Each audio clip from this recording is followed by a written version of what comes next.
Economia no contexto certo.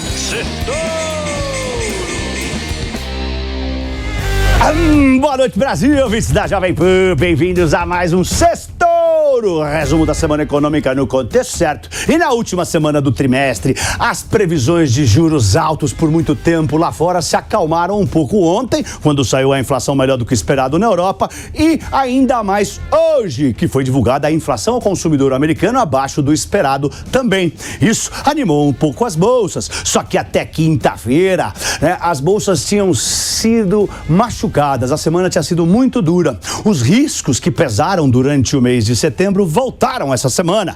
As preocupações com o crescimento da economia da China, com a crise imobiliária por lá, a expectativa de juros mais altos e por muito mais tempo nos Estados Unidos, antes de saírem as inflações melhores na Europa e nos Estados Unidos, claro, né?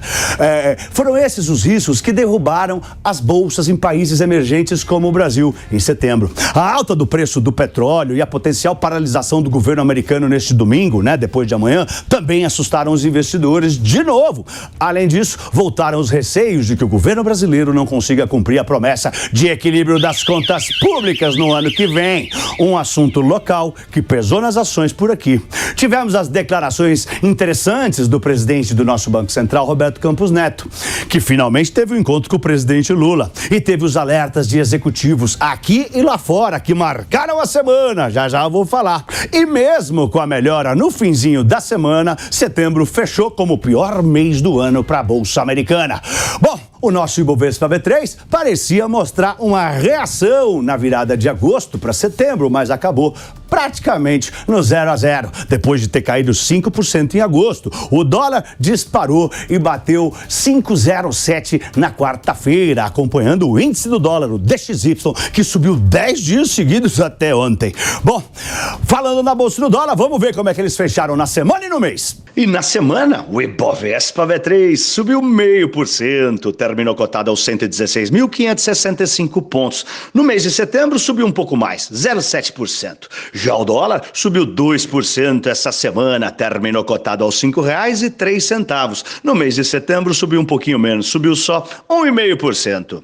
E agora vamos para os pontos que eu separei para o nosso Sextouro de hoje. Primeiro, o morde e assopra de Roberto Campos Neto. Nesta semana, saiu a ata da última reunião do Banco Central e o RTI, Relatório Trimestral da Inflação.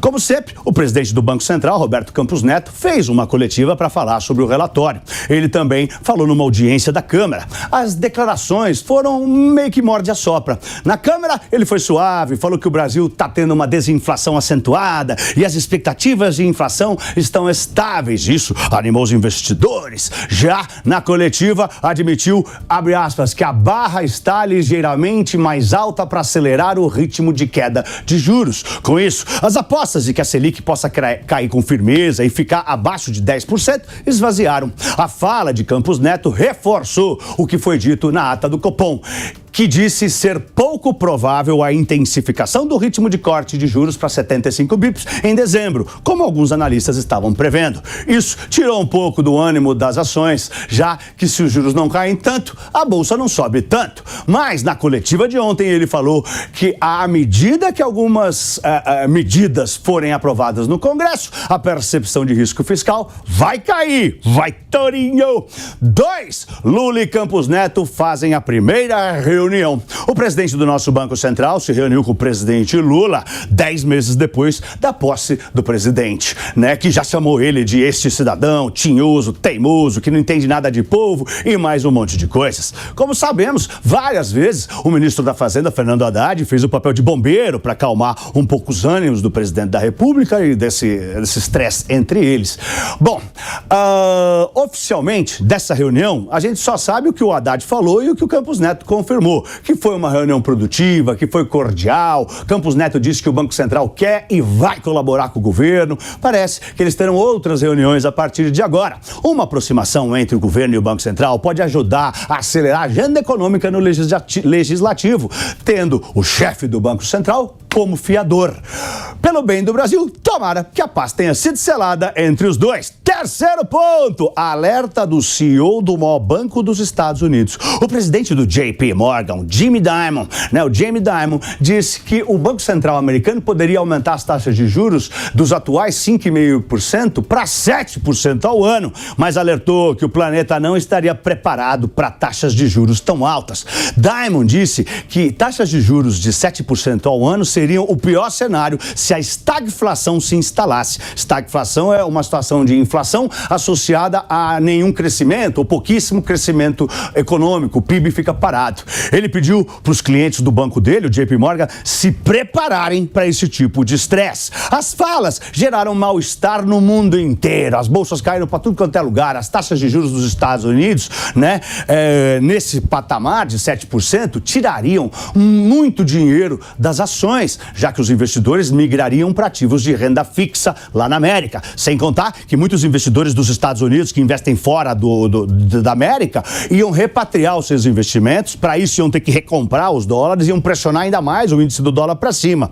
Essa foi uma das razões porque o dólar voltou para cima de R$5 aqui no Brasil. Quarto ponto, alerta do CEO da Gerdau. O presidente da siderúrgica Gerdau, Jorge Gerdau, também fez um alerta. Ele declarou sua preocupação com a alta da importação de aços planos vindos da China para a América do Sul. Disse que caso os impostos de importação não aumentem para uma alíquota de uns 25%, a produção brasileira de siderurgia pode cair de 10% a 30%. Aliás, já se fala em demissões na Gerdau. Agora, a empresa diz que está com 600 pessoas com contratos de trabalho suspenso. As pessoas estão em casa, aguardando uma decisão do governo federal que possa resolver esse problema. Foi o que o Jorge Gerdau falou. As alíquotas de importação foram reduzidas desde o ano passado. Quinto ponto, China, petróleo, paralisação nos Estados Unidos. Três riscos voltaram a assombrar os investidores nesta semana. A crise imobiliária da China não tem fim, gente. A construtora Evergrande, a mais endividada do mundo, teve o seu presidente preso essa semana, o cara fundador. E isso aumentou os receios de que a empresa não consiga se livrar da falência. Já o petróleo ultrapassou os $97, depois voltou, mas bateu a máxima do ano e ampliou as apostas de que o barril possa romper a barreira psicológica dos $100. A alta dos preços aumentou os receios com a inflação global e as preocupações de que os juros dos Estados Unidos e da Europa precisem subir mais e ficar mais altos por mais tempo, Tudo antes de sair o relatório da inflação, que veio melhor na Europa e nos Estados Unidos, quinta e sexta-feira. Bom, já nos Estados Unidos, voltaram os receios de que a máquina pública realmente paralise. Os políticos lá não estão se entendendo e o Congresso não aprovou nada sobre o financiamento do governo. Os republicanos chegaram a sugerir um acordo, temporário até dia 17 de novembro, mas os democratas não quiseram aceitar a oferta. Sem dinheiro, os funcionários não recebem salário e, entre vários prejuízos, por exemplo, não tem a divulgação de indicadores, O mercado vai ficar à deriva. No fim de 2018, o governo, americano entrou em paralisação, ficou paralisado 34 dias. Foi a paralisação mais longa da história dos Estados Unidos. E para a semana que vem vai ter a divulgação do payroll, vai ter o relatório do emprego urbano americano, que é o maior indicador econômico do mundo. Também saem os PMIs no Brasil, Europa e Estados Unidos. E a China está na semana de feriadão. Eu sou Pablo, boa noite e um lindo fim de semana em família. Vai, Torinho!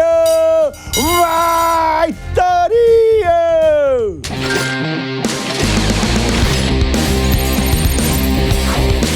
Economia no contexto certo. Certo!